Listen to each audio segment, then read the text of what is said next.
اعوذ باللہ من الشیطان الرجیم بسم اللہ الرحمن الرحیم قل ان کنتم تحبون اللہ فاتبعونی یحببکم اللہ ویغفر لکم ذنوبکم واللہ غفور رحیم قل اطیعوا اللہ والرسول فَإِن تَوَلَّوْا فَإِنَّ اللَّهَ لَا يُحِبُّ الْكَافِرِينَ إِنَّ اللَّهَ اصْطَفَى آدَمَ وَنُوحًا وآل إبراهيم وآل عمران على العالمين صدق اللہ العظیم۔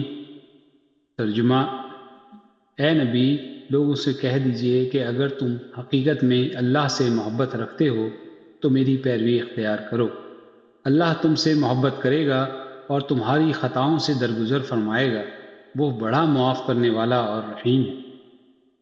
ان سے کہو کہ اللہ اور رسول کی اطاعت قبول کر لو۔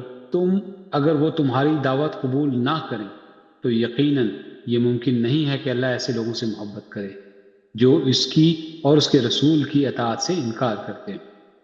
اللہ نے آدم اور نوح اور آل ابراہیم اور آل عمران کو تمام دنیا والوں پر ترجیح دے کر اپنی رسالت کے لیے منتخب کیا تھا۔ صدق اللہ العظیم۔ ہمارے ساتھ جڑے رہنے کے لیے ہمارا چینل سبسکرائب کریں۔